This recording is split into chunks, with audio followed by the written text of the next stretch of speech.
This happened a couple weeks into the summer. I had just graduated high school, and it was my first and probably last summer without any real responsibilities, career or academic-wise. Everyone knows the beginning of the summer is the best time of the year. So, it's safe to say that I was living my best life at that point. In Wyoming, there's this popular tradition where the new graduates drive way out into the plateaus and go rock climbing. Well, I'm not actually sure if it's a tradition anywhere besides my school, but I like to think it is. It's kind of a rite of passage thing, celebrating your freedom by doing something that requires a little skill and a lot of nerve. My friends and I have been talking about it for weeks, and we finally decided to make it happen. It felt like the perfect way to kick off what I hoped would be an unforgettable summer vacation. It was me, Alexandra, Nick, and Jack.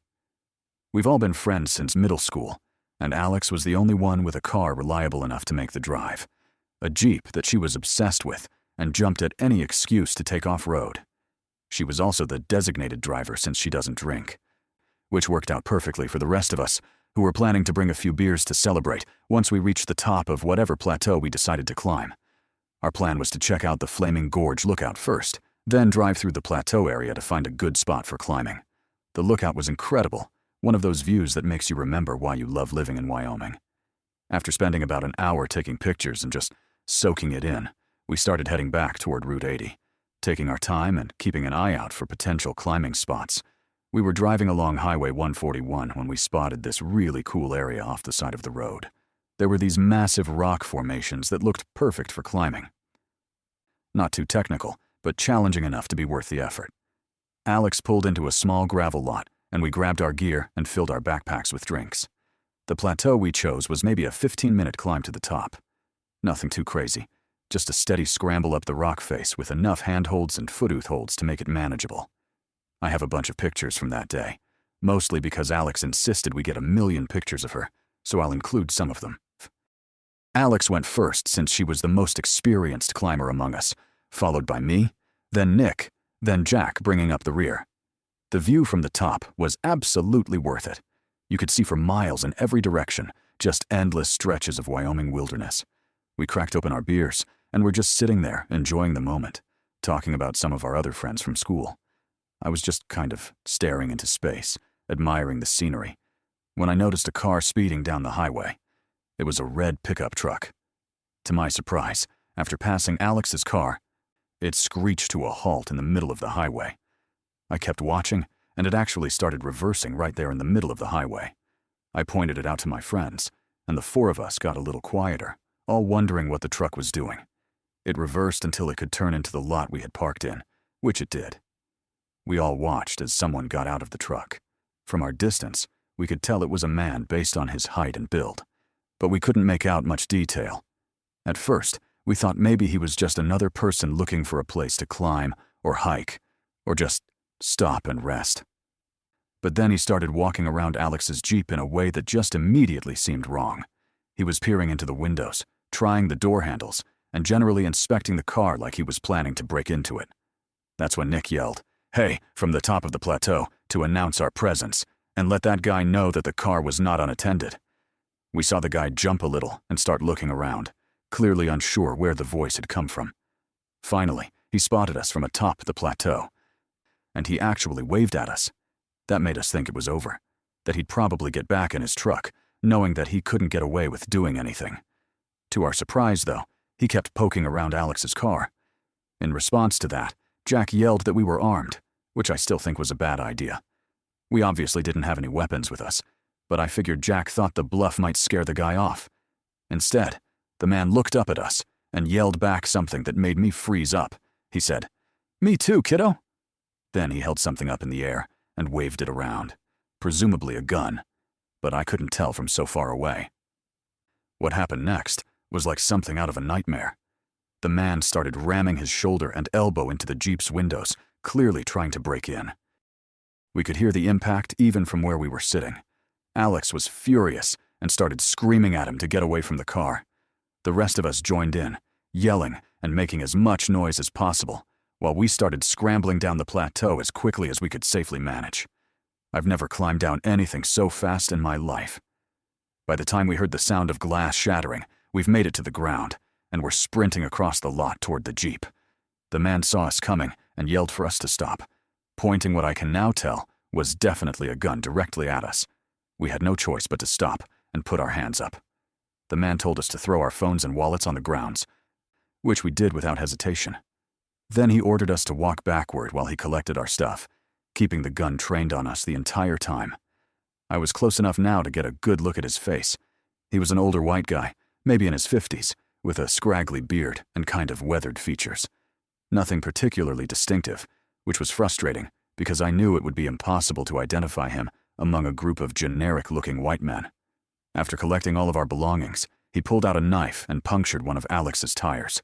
Then he walked back to his pickup truck, which I noticed didn't have any license plates, and drove off without another word. Alex was livid, and I don't blame her. I was mostly scared from being held at gunpoint, but if I were in her shoes, I'd be furious as well. Not only had this guy robbed us and damaged her car, but we couldn't even call the police or chase after him since he'd taken our phones and disabled the Jeep. Jack and I changed the tire as fast as possible, but I'm pretty sure all of us knew there was no way we'd be able to do it quick enough. Once we were back on the road, Alex drove as fast as she could in the direction the pickup had gone, but he was long gone. We gave up soon after that. Nick knew the way back to town by heart, so we decided to just head home and figure out what to do from there. As soon as we got to Alex's house, we used her mom's phone to call the police. We gave them a description of the man and his truck, but without license plates or any other identifying information, there wasn't much they could do except keep an eye out for someone matching the description. We never heard anything back from the police, obviously, and as far as I know, the guy was never caught. It completely ruined what should have been one of the best days of our summer, and I don't think any of us felt safe going out to remote areas like that for at least a few months. I definitely didn't. Music. My name is Sophia. This happened 3 years ago when I was 19. My older brother Luke had just graduated from college in California, and the two of us were driving cross-country back home to New Jersey. Since he'd been living out there for 4 years, he had accumulated a whole apartment's worth of stuff: furniture, electronics, books, everything. And there was no way he could fly back with all of it. But that wasn't the main reason we were doing it. I mean, cross-country road trips signed me up for that any day of the week. I considered it a summer vacation. Better even. We could have taken the direct route through Nevada and Colorado, but Luke wanted to see more of the country he'd been studying about, and I had never been to places like Zion or the Grand Canyon either, so we decided to take the scenic route along the southern edge. Luke insisted on renting a U-Haul instead of just shipping everything or selling it and starting fresh back home.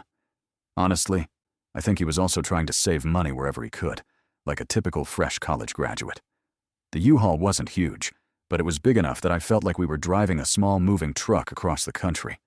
Before we left, both our parents and pretty much every travel forum we looked at had the same warning. Be careful in New Mexico. It wasn't that the whole state was dangerous, but there were stories about scams targeting travelers, along with crime in some of the smaller towns, and just generally sketchy situations in the more remote desert areas. Our dad specifically told us not to stop there unless we absolutely had to, and if we did, to stick to major gas stations and get back on the highway as quickly as possible. Luke and I agreed that we'd just drive straight through New Mexico without stopping. We'd fill up in Arizona, drive through as fast as possible, and stop again once we hit Texas. It seemed like a reasonable plan. The first part of the trip was amazing. Zion was incredible, and the Grand Canyon was everything I'd hoped it would be. Driving through Arizona was actually really beautiful in a way I hadn't expected. But somewhere in the remote stretch of New Mexico, our plan fell apart. The U-Haul was getting worse gas mileage than Luke had anticipated, and the gauge was dropping faster than we'd calculated. In hindsight, it was probably a little naive to assume we'd be able to make it through the whole state without stopping. We started looking for the next gas station along the highway, but according to our GPS, it was still about 40 meters away. The gauge was already below a quarter tank, and Luke was getting nervous about whether we'd make it. He pulled over to check the map, and that's when we realized we didn't really have a choice. There was a small town about 10 miles ahead that showed up on the GPS as having a gas station. It wasn't ideal, but it was better than risking running out of gas in the middle of the desert. The town was tiny, probably no more than a few hundred people, if that. It had that weird stillness that some small desert towns have, like everyone's inside hiding from the heat, even though it wasn't particularly hot that day. There were a few rundown buildings, a small main street, and not much else. We didn't see any other travelers or cars passing through, which felt strange since we were still relatively close to a major highway. The gas station was one of those generic places with a few pumps and a small convenience store attached. As Luke was filling up the tank, I noticed we were getting some odd looks from the few locals who were around. Nothing aggressive, just lingering stares that made me uncomfortable. There was this guy leaning up against the convenience store smoking a cigarette, who I kept catching eyes with, and I had to physically force myself not to look at him. I told myself it was probably just because we were obviously not from there, and we were driving a U-Haul with California plates, but nothing happened. After Luke finished fueling up, I tried to navigate us back to the highway. That should have been the simple part. We could literally see the highway from certain intersections in the town, but every road we took seemed to lead us further away from it. It was the strangest thing. We'd drive toward where we knew the highway was, and the road would curve or dead end or just take us in the completely wrong direction. It was like the entire town was literally designed to inconvenience us, as ridiculous as that sounds. And before you ask why we weren't using the GPS, well, we were, or at least we were trying to, but it wasn't helping. It was clear that Google hadn't updated that location in ages, because the map kept routing us to roads that didn't exist anymore, or were inaccessible entirely. And on top of all that, the signal was practically non-existent out there. So, it would go through cycles of brief connection followed by nothingness for minutes on end. We ended up driving around the same few blocks multiple times, and I was getting increasingly anxious. Luke was trying to stay calm, but I could tell he was frustrated too. It started feeling more and more unnatural. Like there was something uninviting about that place that we were supposed to have stayed away from. I can't describe it, but that feeling of literally seeing the highway, but never being able to actually reach it was just so bizarre and deeply unsettling. After another 20 minutes of driving in circles, Luke decided to go back to the gas station and just ask for directions the old-fashioned way. I begged him not to, but he practically yelled at me, saying we were literally trapped in the one place we were told to stay away from. I could tell he was pretty freaked out at that point, so I just kept my mouth shut. After returning to the gas station, he went inside while I waited in the van. When he came out, he had this worried expression on his face. He got in and said the guy working there had given him directions, but they seemed unnecessarily complicated. According to the clerk, we needed to drive 17 miles in the opposite direction from the highway, through some desert back roads, to eventually loop back to an on-ramp. I stared at him like he had lost his mind. In what world would we need to drive 17 miles in the wrong direction when we could see the highway from where we were sitting?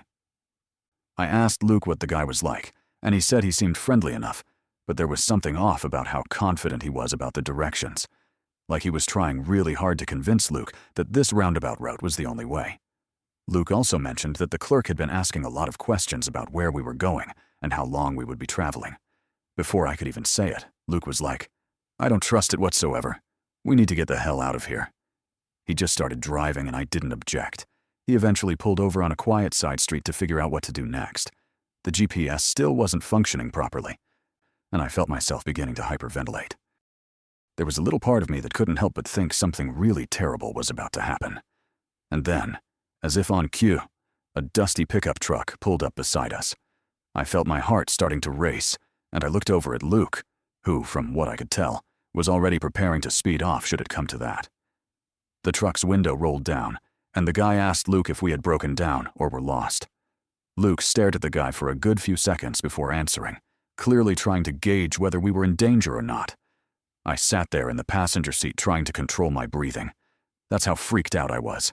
Had I been alone, I don't know what I would have done. After a tense few moments, Luke just said we were heading for the highway. He also described the route we were planning on taking to get there, which I realized were the directions the gas station clerk had given us.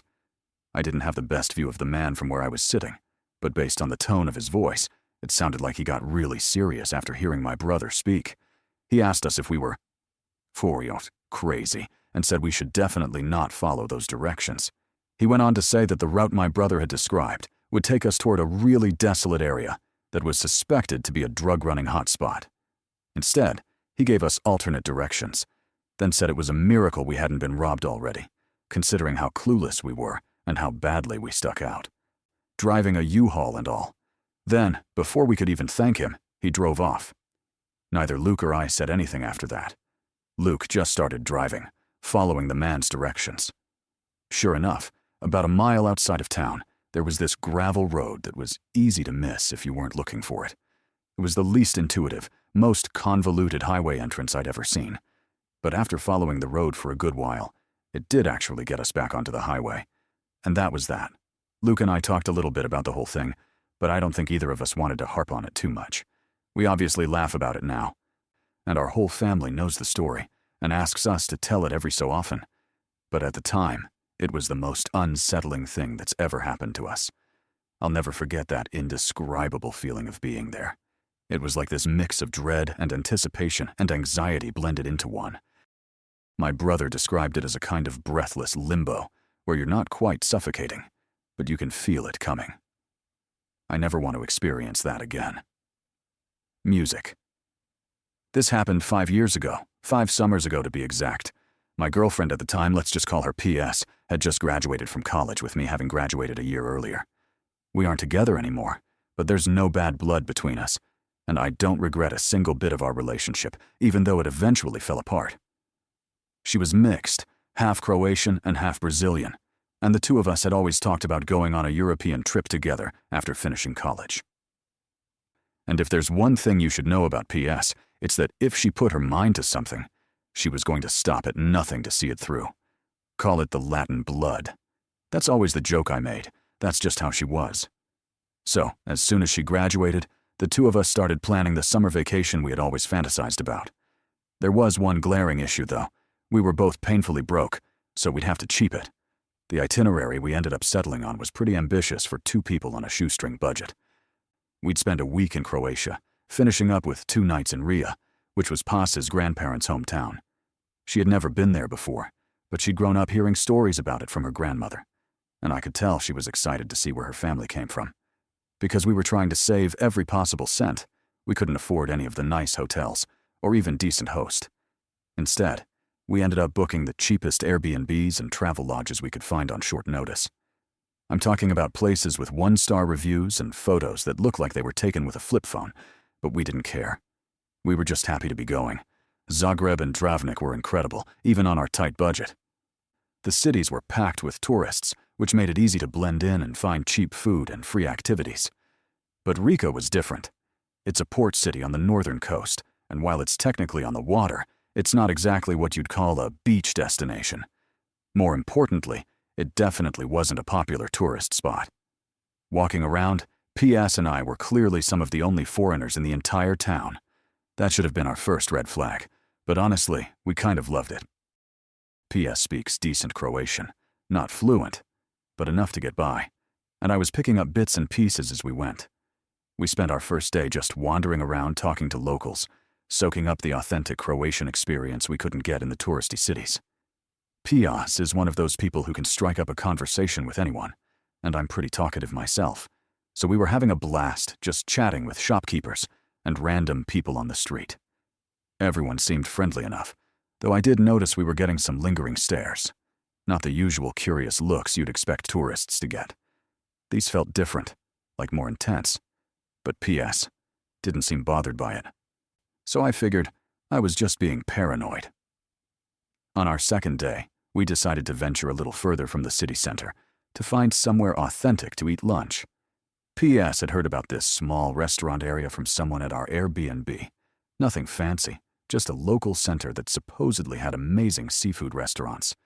It was maybe a 15-minute walk from downtown through some residential streets that felt increasingly quiet as we got further from the main area. The restaurant itself was pretty nondescript. Just a small building with a handful of tables inside and a simple handwritten menu taped to the window. But the moment we walked in, I knew PS had been right about the food. The smell was incredible, and you could tell everything was fresh and homemade. We sat down at a table near the window and ordered way too much food. Grilled fish, some kind of seafood, pasta, bread. and a bottle of local wine that cost about $3. I remember thinking we'd struck gold finding this place. The food was absolutely fantastic, better than anything we'd had in the touristy restaurants, and it was costing us practically nothing. At one point, I noticed that while we'd been eating, a group of 5 men had come in and sat down just 2 tables away from us. They looked rough, the kind of guys you'd cross the street to avoid in any country. But they were just sitting there eating, not really paying attention to us, as far as I could tell. I was actually kind of surprised I hadn't noticed them earlier. I figured I had just been too distracted by how good the food was, or too consumed in the conversation I was having with my girlfriend. I didn't think much of it and went back to eating. But I remember finding it kind of annoying how loudly they were talking. We were about halfway through our meal, just talking and enjoying ourselves, when PS suddenly went quiet. She was looking past me toward the back of the restaurant toward those guys, and I could tell something had shifted in her expression. Before I could ask her what was wrong, she leaned across the table and said very quietly that we needed to leave right now. I whispered back, asking what she was talking about, but she was already reaching for her purse. She said she was serious, and there was something in her voice that told me I'd better listen.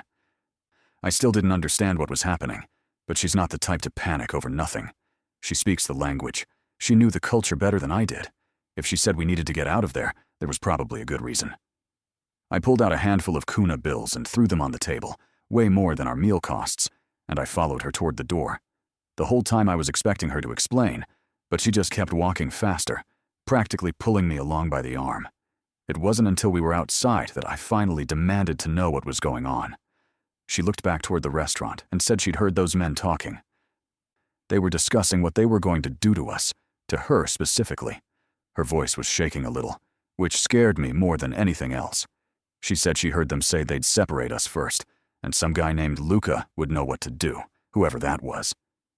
She said some other things that I don't want to repeat, but the message was crystal clear. We needed to get back to the main part of the town ASAP. I told her they might have been joking, but she shook her head and said they weren't talking about things they wanted to do, but things they were going to do. She told me she got the impression that what they were discussing was routine, as opposed to fantasy. I believed her. That's when I made the mistake of looking back toward the restaurant. All 5 men were standing outside now, and they were definitely watching us, not even trying to be subtle about it. The moment they saw me looking, they started walking in our direction. I grabbed her hand and told her they were following us. Without another word, we both started running. Not jogging, not walking fast, full-on sprinting back toward the city center. The problem was, we were a lot further from downtown than I'd realized, and the streets between us and safety were mostly empty residential blocks. I could hear footsteps behind us, and when I glanced back, all 5 men were chasing us now. They weren't even pretending anymore. They were just straight up pursuing us through the streets. It was downright terrifying. PS was in better shape than me, but I somehow managed to keep up, probably because of adrenaline. We ran for what felt like forever, turning down random streets, hoping we were going in the right direction. Finally, after maybe 10 minutes of the most intense running of my life, we started seeing other people on the sidewalks and hearing traffic. The men stopped chasing us as soon as we hit the busy area. I looked back one more time and saw them just standing there, maybe 2 blocks behind us, watching us, but not coming any closer. It was like they knew they couldn't do whatever they'd been planning once there were witnesses around. We were both completely out of breath and shaking from adrenaline. She was crying a little, though she was trying to hide it. I'd never seen her that scared before, and it made the whole thing feel even more real. We found a cafe in the main square and sat down trying to process what had just happened. That's when this older Croatian guy at the table next to us, who must have overheard us talking in English, leaned over and asked if we were okay. When we explained what had happened, he just shook his head and called us idiots. Not in a mean way, but like he couldn't believe how naive we'd been. He said tourists shouldn't wander around alone in that part of the city, especially not obvious foreigners like us. Then Pete described the restaurant we'd been to, and the guy's expression got even more serious. What he told us literally made me dizzy. He said we'd basically walked into a known hangout for local criminals, that the place was connected to some kind of organized crime group that operated in the area. He seemed genuinely concerned for us, like we'd narrowly avoided something really bad. I mentioned something about notifying local authorities, and he just laughed, but he didn't elaborate further. Then he paid for his coffee and promptly left the cafe. PS and I didn't linger much longer. We got up after catching our breath and headed straight back to our Airbnb. The rest of our trip was basically ruined. We were too spooked to leave our room except to grab food from places right in the city center. We spent our last day just sitting inside watching TV on my laptop and counting down the hours until our flight. Looking back, I'm incredibly grateful that PS had the presence of mind to get us out of there when she did. If she hadn't understood what those men were saying, or if she'd hesitated even a little bit, I don't know what would have happened to us. It's one of those experiences that makes you realize how quickly a normal day can turn into something genuinely dangerous, especially when you're in an unfamiliar place where you don't fully understand the local dynamics. I honestly still feel pretty stupid for being so casual in a foreign country. I know that's one of the most dangerous things you can do, especially if you look nothing like a local. We didn't talk much about the incident after we got home, but I know it affected both of us. PS had always been fearless about traveling and exploring new places, but I think that day in Ria changed something for her, because it certainly did for me.